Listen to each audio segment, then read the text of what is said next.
Good evening. Good evening, everyone. Thank you. Thank you. Good evening and a warm welcome to this, our 14th annual Leon Levy Lecture on Biography.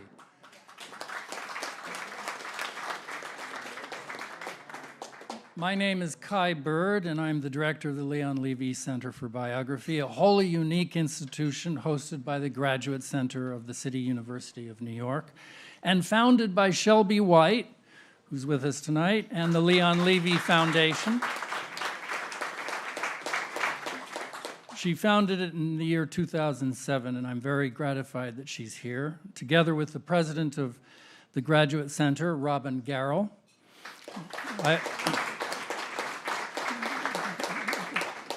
I also want to thank Thad Zilkowski, our hardworking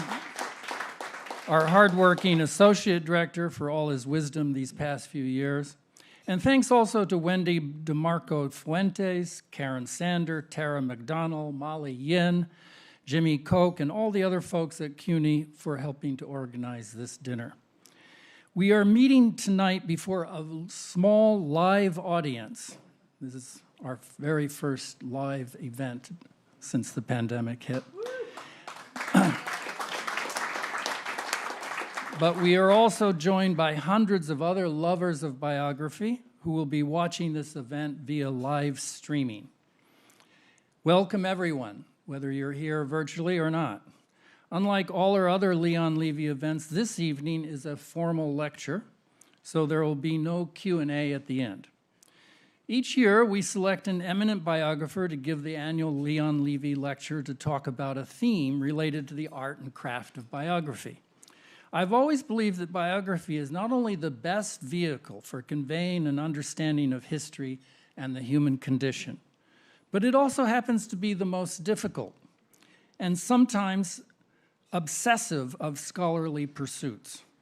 To quote George Orwell, writing a book is a horrible, exhausting struggle, like a long bout of some painful illness. One would never undertake such a thing if one were not driven on by some demon whom one can neither resist nor understand. Well, that is the working biographer, day after day, year after year. We have with us tonight many working biographers, including some current and former recipients of a Leon Levy Biography Fellowship, all generously funded by Shelby and the Leon Levy Foundation. More than 50 such fellowships have been awarded since 2007, and some 25 hefty biographies have been published to date. In recent years, thanks to Doran Weber of the Sloan Foundation, who is with us tonight, we have been able to fund an annual fellowship devoted to biographies of scientists. We also have with us tonight one of the co-chairs of our endowment committee, the Pulitzer Prize winning biographer Stacy Schiff. The other co-chair, Robert Caro, cannot be here tonight because he is off in Paris, taking a break from LBJ. Stacy actually gave the very first Leon Levy lecture in the year 2008. We also have with us tonight David Nassau, Judith Thurman, Brenda Wineapple, and David Levering Lewis, all of whom have given this same lecture in recent years. We're also missing Nancy Milford, the first director of the Leon Levy Center, who recently passed. And we miss her. She was an inspiration for her biography of Zelda. Last but not least, I spy one Joseph Cannon, perhaps America's greatest living author of historical espionage thrillers, sitting over there.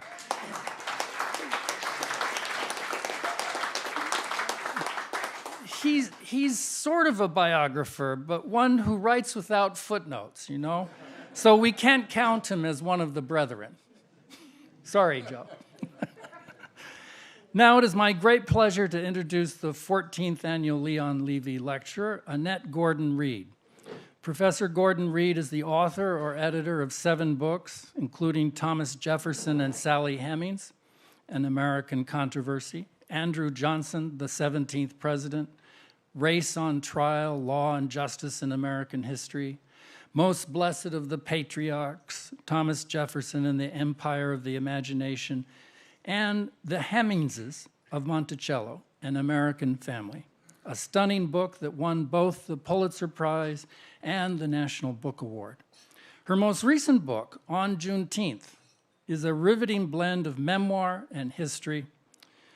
Gordon-Reed, who is the Carl M. Loeb University Professor at Harvard University, has received numerous honors, including a MacArthur Fellowship and a National Humanities Medal. I want to point out that Annette mentions in her memoir that when she first entered first grade in Conroe, Texas, her parents insisted on sending her to Hulan N. Anderson Elementary, where she was the only African American in a classroom of some 25 white students. Annette writes, quote, "I was a good student right off the bat. In those days, when people cared less about making children feel bad, I was a bluebird, the group for best readers. I don't know, Annette, but I suspect you are something more than a bluebird now. More like an American eagle whose startling biographies are compelling us to see our country's history anew." Professor Gordon-Reed, welcome to our little den of biographers. The floor is now yours.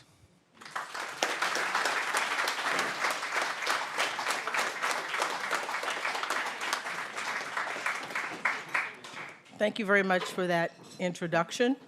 It's great to be here tonight. I love this room. I've been here before, and it's just the right size, I think, for a conversation and a discussion and a speech, as a matter of fact.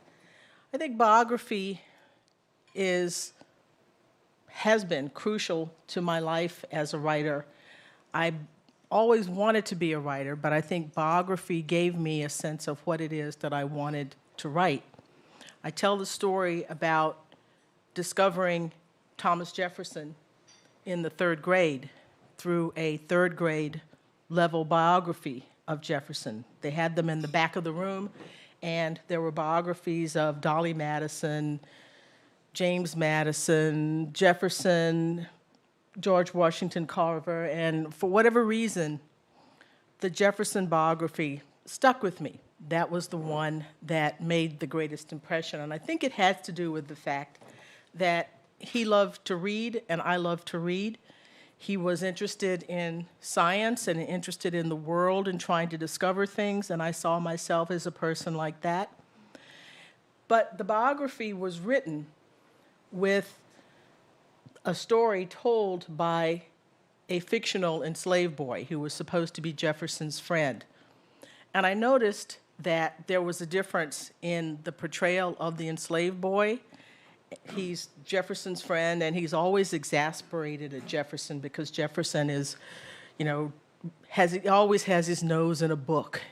He's always doing those kinds of things. He doesn't want to go hunting and fishing anymore. And so the enslaved boy was portrayed as we would say in the South, trifling, unserious, and Jefferson was everything that was supposed to be good and wonderful in the world. And I, even then, felt discomfort because I understood that I was supposed to identify with the enslaved boy, and I actually identified with the person who wanted to learn to read and wanted to learn things, not him as a slave owner, but those aspects of his personality I found interesting.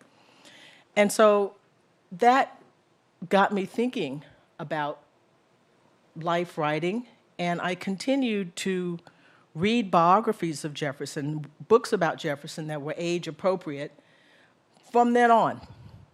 And I had no inkling that I was going to end up being a Jefferson scholar. But that's where it started for me, and that's one of the reasons that I hope that schools, or wish that schools would go back to using biography as a way of introducing students to history, because it led to thinking about history. Good biography doesn't just talk about the person, it talks about the times in which the person lived, and so you should feel that you know more about those times after you have read a good biography. My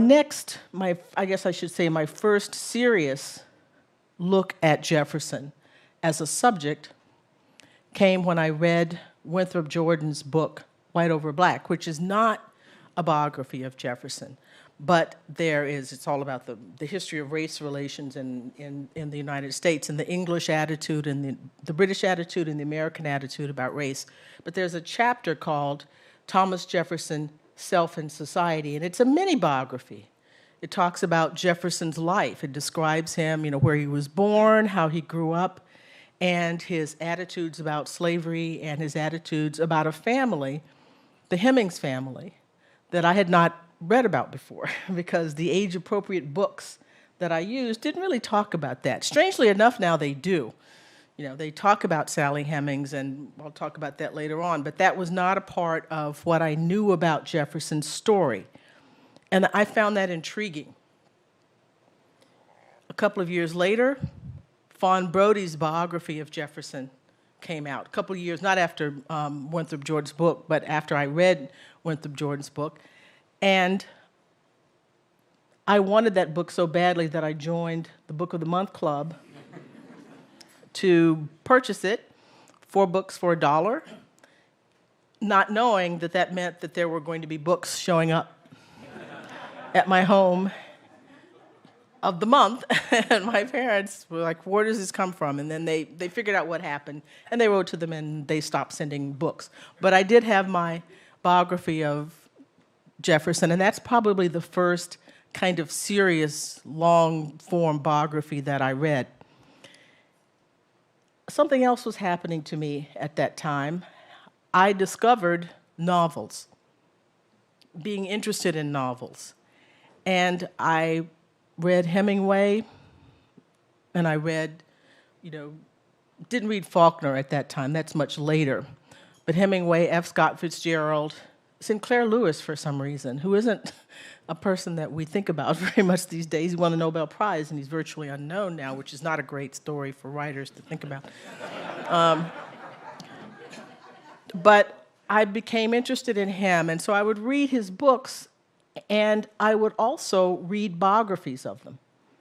For every author that I got interested in, I would read the biography to try to figure out what made this person write this, how did this person do it? Because I knew I wanted to be a writer, and I think reading biographies was a way for me to figure out how did they do it?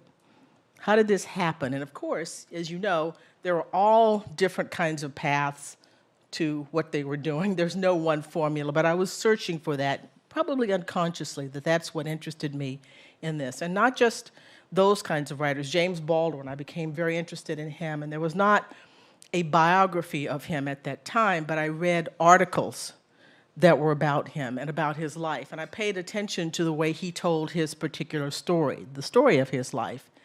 And from that, I think I learned that, different people had different perspectives on the subject.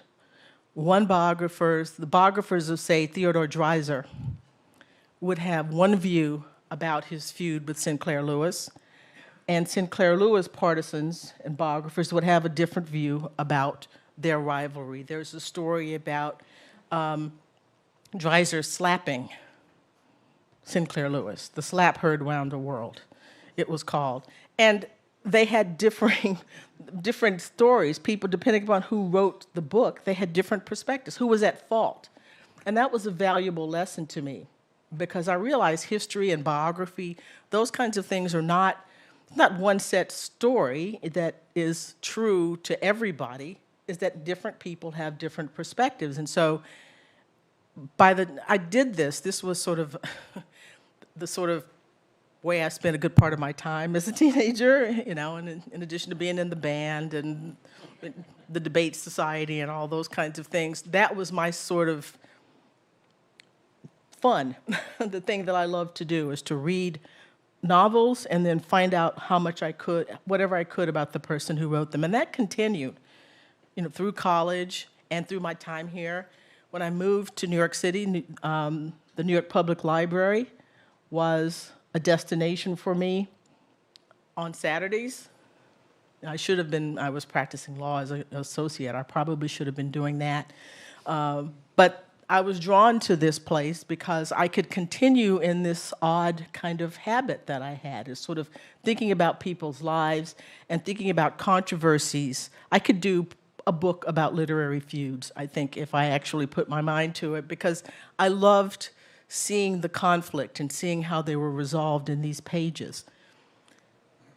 Fast forward, 1994, there was a movie to be made about Jefferson called Jefferson in Paris. And even before the movie was made, maybe, even certainly before it was finished and before it came out, there were lots of comments by historians and other commenters who said, because the movie was going to treat the story of Jefferson and Sally Hemings, that Jefferson had a long-term connection to Sally Hemings and had children with her, an enslaved woman on his plantation. A number of people said that's absolutely not true. There's no evidence for that. But because of my sort of eccentric interest in Jefferson over the years and this pattern that I had of reading biographies of him and other people, I understood that there was evidence. It may not have been proof, but there was evidence. In Fawn Brody's book, Biography, there were two recollections at the back of the book, one by a man named Madison Hemings, who claimed to be the son of Thomas Jefferson and Sally Hemings, and one by a man named Israel Jefferson. His real name is Israel Gillette, we know now, but he was given the name Jefferson. And they say that this is true, and they talk about it. There was not proof that this story was true, but it was evidence. And I found myself really offended by the idea that enslaved people could talk about something that happened in their lives, something that was common. In every slave society that's ever existed, there have been children, offspring of the male enslavers and female domestics, female workers. And so it shouldn't have been treated as though it was something weird, but it was because of who Jefferson was.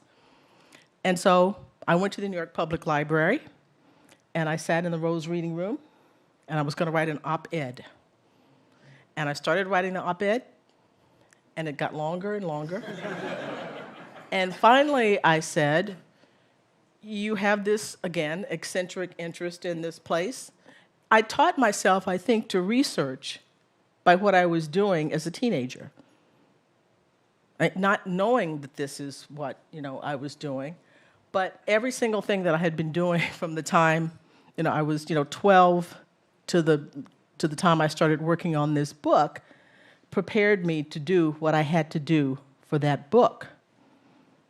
And it prepared me to look at people's lives, to know the difference. That's a different story when you're looking at, trying to tease out something that people are trying to hide versus something that they want to tell you or that they don't mind telling you. And what historians had been doing, biographers of Jefferson had been doing, was saying, well, look at the letters. There's no Sally Hemings. He's not admitting that he's having children with these enslaved women in these letters. Well, of course he's not, because that's not the legacy that he wanted.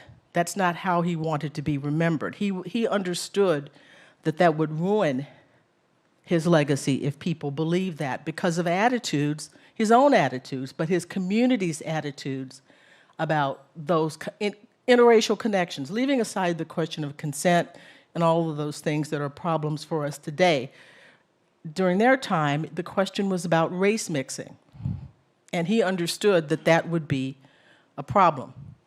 So my first book is not really a biography, but it didn't set out to be a biography. It's about historians, about Jefferson's, more than historians, Jefferson biographers, and a critique of Jefferson biographers and how they had written the story of his life by ignoring evidence from people for whom they had no respect or who didn't count, in favor of crafting a life based upon the person's own words and the words of other people who were trying to protect him, namely his family. And saying, and treating the family story in these biographies as if something akin to land ownership. It's like they owned Jefferson in the way that a family might own a plot of land. And we listen to them because they have the legal right to tell the official story, the biography of this individual. And that had to be, I thought that had to be broken apart. People involved in the system of slavery, where you had one group of people exercising an enormous amount of power over individuals beyond anything that we can imagine now, shouldn't be treated as if this was just a normal circumstance and that these people did not have things to hide, because they did have things to hide. And so my first book came out, and I thought I wanted to try, because this is a subject, Jefferson is a subject, as you can tell, that I've been interested in a long time. I wanted to change the way people would be writing his biography.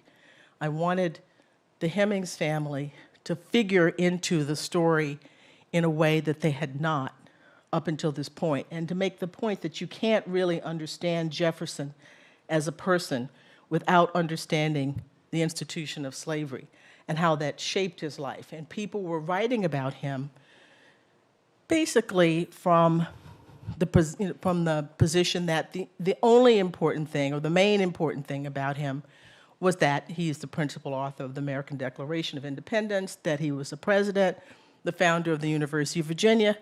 I could go on and on and on.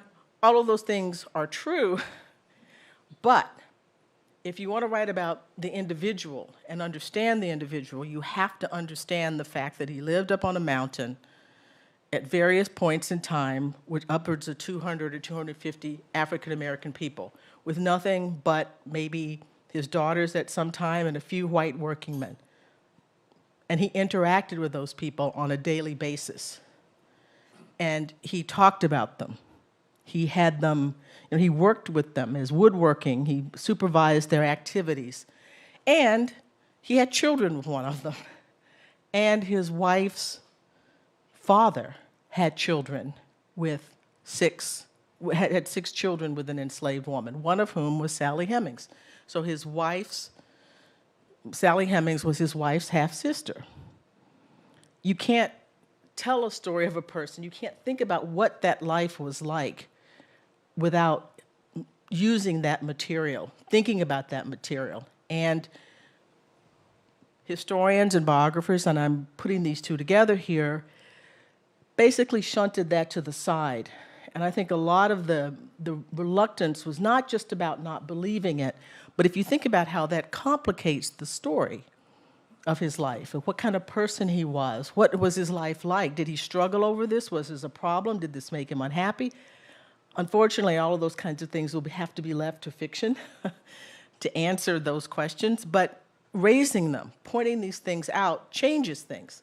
When I'm writing, I could say, so the first book comes out, the next year, DNA corroborates what I said in the first book and changed many people's attitudes about Jefferson, and so now there's a different way of writing about Jefferson. But I thought that's not really enough to do. I mean, this is a person who, there's lots and lots of information about him.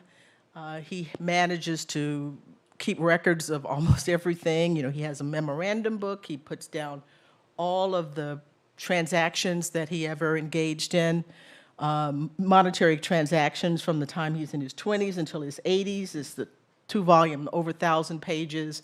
I went today and spent $3.60 on a Starbucks coffee. Write it down. That's the kind of thing. This very compulsive thing that he did. So you know a lot about him. He's in over almost 20,000 letters.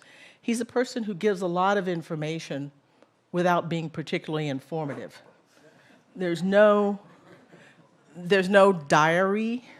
John Quincy Adams, John Adams, they have diaries and they crack on themselves and make jokes and are he doesn't do that. He says his letters are his diary, his biography in a way, but those are very crafted, things that he worked on very, very hard and arranged them in the way that he wanted people to read them, and was very orderly about that. But there's a lot to work with, but he is still to people very, very mysterious. So after my first book came out, after the DNA came out, and we understood that there's this whole new element, adding a woman and 7 children, 4 who lived to adulthood, to a person's life is a big deal.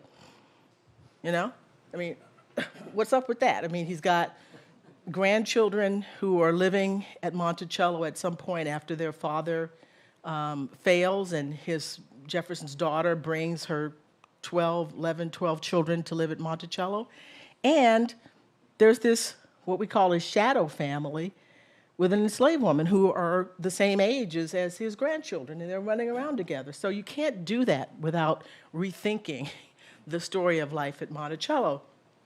And so what I wanted to do with the Hemingses of Monticello was to try to write a biography, and the title of this talk is, writing the lives of people who are known and unknown. Jefferson obviously would be the known person, and we have a lot to work with. And the Hemingses are more or less unknown, and I think one of the reasons it was easy to dismiss them as a subject or not listen to their story is because people did not know who they were. They were thought of as an enslaved man, an enslaved, woman or whatever. When Malone and others talk about Jefferson going to Paris with James Hemings, which is one of Sally Hemings's brothers, or when he's talking about them coming back, he refers to them as, or Robert Hemings, they're referred to as Jefferson's servants. But if you refer to Robert Hemings or James Hemings as actually his wife's half-brother, enslaved half-brother, it changes the way you think about these people, because they knew this. And even if we don't know how they felt about each other, you have to understand that that's not a totally arm's length. It was not a totally arm's length connection. His treatment of them shows that connection made a difference to him. So just little things like that, the difference between writing servant and writing enslaved half-brother, enslaved servant, or enslaved person, changes the way people think about it. And that's what I wanted to do with the Hemings family. I didn't have enough information to write a biography of any one of them. There can't be a real effective biography of Sally Hemings, a book. You could do something in an article, and I've written articles that come close to something like that. But if I did the Hemings family of Monticello and get them all in there, there was enough information to craft a picture of this family from the few fragments of things that you could get from Jefferson's memorandum book that I mentioned before, from his letters. Some members of the Hemings family were literate, so we have their letters, and you can sort of glean what they were like from, from the letters of John Hemings, if people have been to Monticello. Some of the woodworking there still survives as work of John Hemings, who was Sally Hemings' half-brother.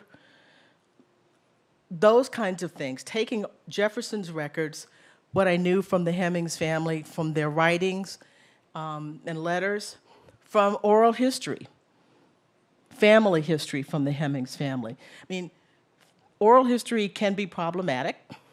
Family history can be problematic because, it's like a game of telephone. So you tell a story over here, and by the time you're whispering it, by the time it gets over here, it's something completely different. Same thing with stories. A great aunt after generations can become a great grandmother. And people aren't doing it on purpose. It's a mix-up because it's not written down. And oral history is very, very valuable, but it has that weakness. And what you can do with that, and fortunately we could do it because of Jefferson's records, is to corroborate the oral history. There are documents, there are ways to show that this person is credible and show things that happen that jibe with what this individual said in her family history. So I had those three things to work with. And I started from the proposition that I would take them seriously. If you see the Hemings story, for example, as a problem, if you start out seeing it as a scandal, as a problem, it will affect the way you do the research, the way you look at these things. if you look at it and say, this kind of thing happened in the South, in slave societies, all over, then, and it's not a problem in the sense, something that you have to save Jefferson from, you can achieve a level, I think I could achieve a level of objectivity that was helpful. You'll never be totally objective about this, about any of these things. You can't do it, but you can try for it, to try to look at things as clearly as possible and to gather as much information as you can about it. And one of the things that was very important to me, and I think I hope to achieve with the Hemingses of Monticello, was to show, not just talk about them. One of my co-author, Peter Onoff, with whom I've written another book about Jefferson, a biography of Jefferson, says that the Hemingses of Monticello is actually also a biography of Jefferson, because you learn a lot about him through them. And this goes back to what I was saying before. We are who we are, but we are who we are in relationship to other people. And he had relationships with not just Sally Hemings, and I don't mean relationships in the terms of sex. I mean, you know, they make no sense without the web of connections to her mother, to her brothers, to her uncles, all of those people. They were part of a network of connections that mattered to the Hemingses and mattered to Jefferson as well. And one of the hardest things to do, and for me, was to try to stand outside of my own feelings about this. I construct Jefferson, say, as an enemy of the Hemings family, the enemy of Sally Hemings. And when I was writing my first book, a question that I was asked all the time about her life was, why on earth would she come back from France, where she had a chance for freedom, to live with Thomas Jefferson? And people asked me that, and I didn't have a satisfactory answer for that when I was working on my first book, when I was focusing in on the argument about what biographers had done. I was really looking at them, and the book was about them. The Hemingses are part of the story, but it was more about their writing. When I was writing the Hemings family story, I had to think about them in the way that I wanted everybody else to think about them, as individuals, in the context of their time, and looking at the things that they knew about the society around them, the world around them, and to try to recreate that as best as I could. And it wasn't until I'd gotten through the book and had done the book that I understood better, understood better why she felt that that was the best thing to do. I understood what her family meant to her, because I had spent time going through all of the letters and learning of the things that had happened in the family and how they had responded to it. You know, I understood that her brothers were given freedoms that other enslaved men did not have. Lots of times Jefferson didn't know where they were. You know, they went off and hired themselves out and kept the money, which was against the law. They were not supposed to do that, but he let them do that. The women didn't go to the fields. The Hemings women were the only people who didn't have to pitch in and go to the fields at harvest time. They were treated like farmers' wives. Essentially, they did things that you would expect, you know, a domestic white woman to do: sewing, cooking, looking after children. That's what they did. The distinction that had been made between black women and white women from the beginning of slavery is that only black women went to the fields, were fit to go to the fields. White women didn't. Now, that's not true. White women did, in fact, go to the fields. But, you know, people very often judge society by what middle class to upper middle class people are doing. That's the standard. But of course, poorer white women went to the fields. But the Hemings women didn't go to the fields. And I'm thinking of a teenage girl who saw that happen, saw her family treated in that way, how she might view him in the context of that time. I see him as enemy, and she may well has too, but enemy nevertheless, who has created a different life for my family. And I might be able to make it out of this in a way where I could get my children free out of the institution of slavery and end that in my line. I mean, just think of what it would be like to be a woman and to know that slavery, the institution of slavery, came through you. When the English colonists came to America, the rule was you were what your father was.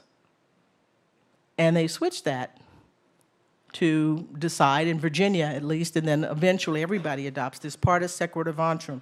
You are what your mother is. And you could think about what difference that makes for slavery if it had continued to go through the male line. Men could have many, many more children than women. The sexuality of women was much more controlled than that of males. Otherwise, you would have a large class of mixed race free people, creating all kinds of problems. So by coming back with him, the story, if people haven't heard it, the story is that she had a chance, she and her brother James had a chance for freedom in France, and she nevertheless decides to come back with Jefferson after he promises her that she would have a good life at Monticello and all of her children, any children they had, would be freed when they were 21. And, you know, again, people asked me when I wrote the first book, why would she go for that? Aside from the fact of being a teenager and not, you know, the teenager. Now, I don't think the category of teenager really did not exist in the 18th century in the way we think of it. I think of, you know, a 16 or 17-year-old as a child. They would not have been thought of, she would not have been thought of as a child during that time period. The age of consent in Virginia during this time period was 10. They raised it to 12 in the 1820s, and it stayed that way up until the 20th. I mean, you know, the 20th century is when you really get the sort of increase in the age of consent and understanding of when a person becomes an adult. So from doing this book, doing the Hemingses of Monticello, expanded my understanding of this family, what this family was about, what it meant to Jefferson, and Jefferson's own, you know, sense of himself, who Jefferson was. And so by the time I finished this book, I had a different view of this person whom I had studied and had been studying since I was, you know, in the 3rd grade. It broadened my sense of how to do a biography of him. I'm supposed to be doing a 2-volume biography of Jefferson. Now, after On Juneteenth, I'm not so sure. Texas may beckon me for that, to do that, but it certainly helped me when I did the book Most Blessed of the Patriarchs with Peter Onuf, where I look at Jefferson, not a sort of a straight-through biography, but taking all that I had learned from all the years I've been studying him and what I learned from doing the Hemingses of Monticello to try to figure out who this person was, really. Not just the political side of him, but it's more Jefferson at home. Jefferson and his sense of himself. One of the things that has happened over the years is that Jefferson has always been a controversial figure, but biographies have moved much more towards specialized looks at him. Jefferson and this, Jefferson and slavery, Jefferson and politics. Most Blessed of the Patriarchs tries to bring him back together and start from the proposition, thinking about what he thought of himself. And that doesn't happen so much with Jefferson biographies now. More people are interested in saying what they feel about him.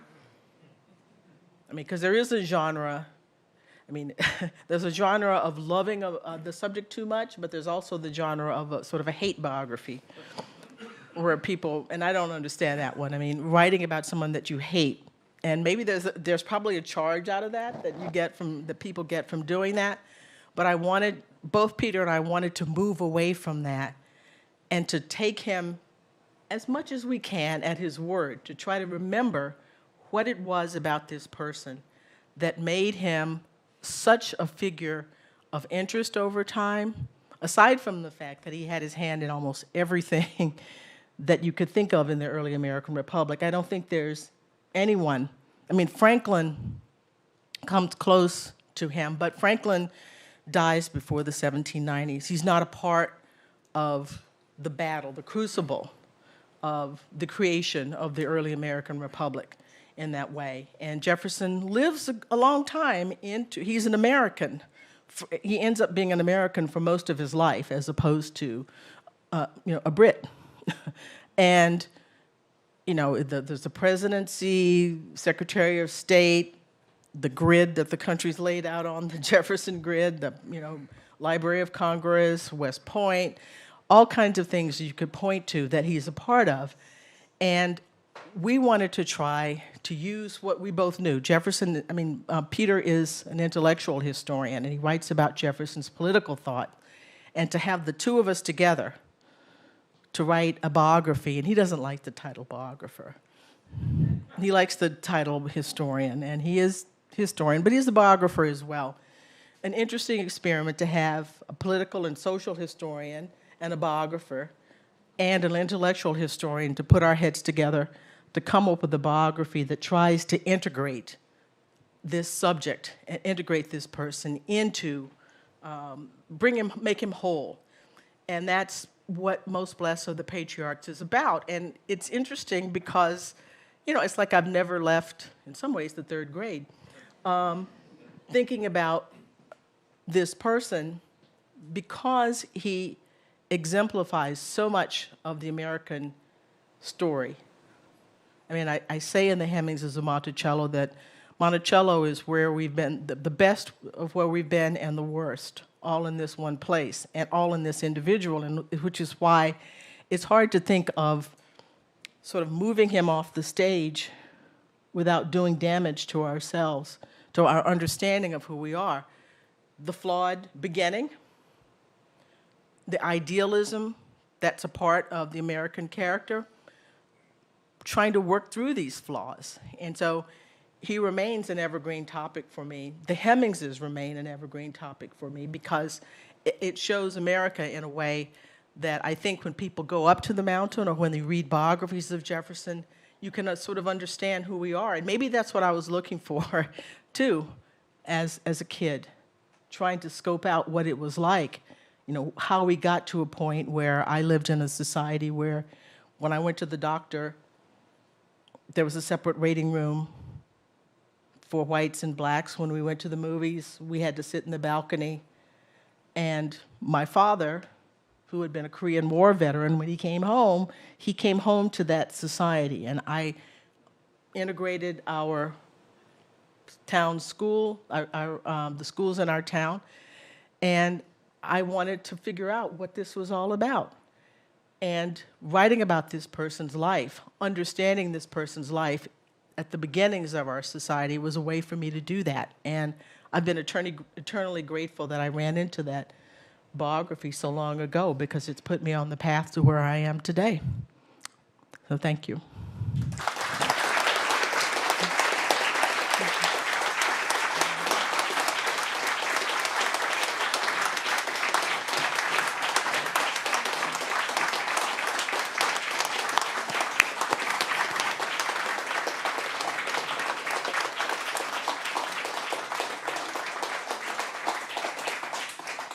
Thank you, Annette. That was wonderful, revealing, and we're all looking forward to the next 2 volumes or the next book.